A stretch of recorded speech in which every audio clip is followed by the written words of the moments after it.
Magandang araw mga kaparokya. Today is January 14, araw ng linggo, at bukas ay antabayanan nyo ang ating online viewership update ng tatlong noontime show dito sa ating bansa, ang tahanang pinakamasaya, ang Eat Bulaga at ang Eat Showtime. Sa ngayon ay TV ratings po muna ng January 10, araw ng Miyerkules po ang ibibigay ko. At bago natin umpisahan ay pakisubscribe ang aking YouTube channel.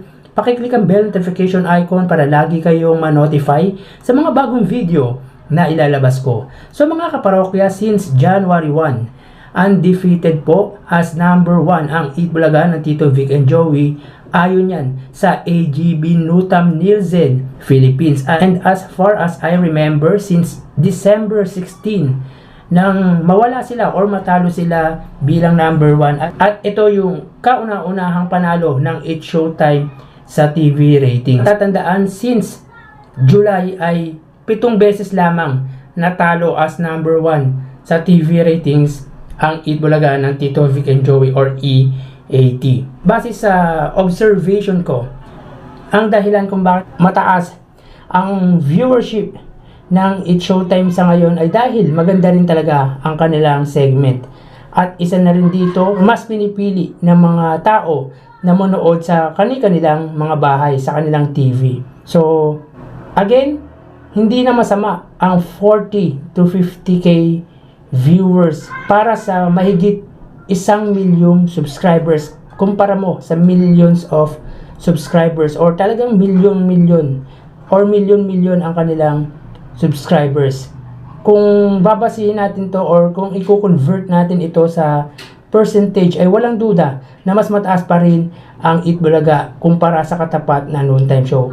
Iba talaga yung matagal na nakasama sa pananghalian, at yun nga ay ang Tito Vic and Joey. So tara ating umpisahan ang TV ratings nitong nagdaang Miyerkules. Para sa tahanang pinakamasaya, sila ay may 3.3%. Ang Eat Showtime ay may 3.3% din, at ang Eat Bulaga ay may 4.1%. So makikita dito na tie or equal lang ang Eat Showtime at ang tahanang pinakamasaya. Samantalang number 1 naman po ang Eat Bulaga ng Tito Vic and Joey. Ang lamang ng Eat Bulaga sa dalawang noontime show ay 0.8%. So base naman sa observation ko nitong nakalipas na araw ay tila nasa ibabang pwesto ang tahanang pinakamasaya na noontime show ng Tape Incorporated at GMA Network, at karamihan ay nasa ikalawang pwesto ang noontime show ng ABS-CBN na mapapanood sa GTV, walang iba kundi ang Eat Showtime. So dapat bang kabahan ang Tape Incorporated dito?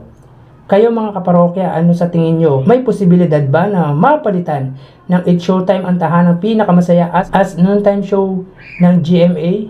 Sa akin ay malamang papunta na yan doon. Kaso di ko lang alam kung after ng contract na matatapos sa December 24 or mas maaga pa.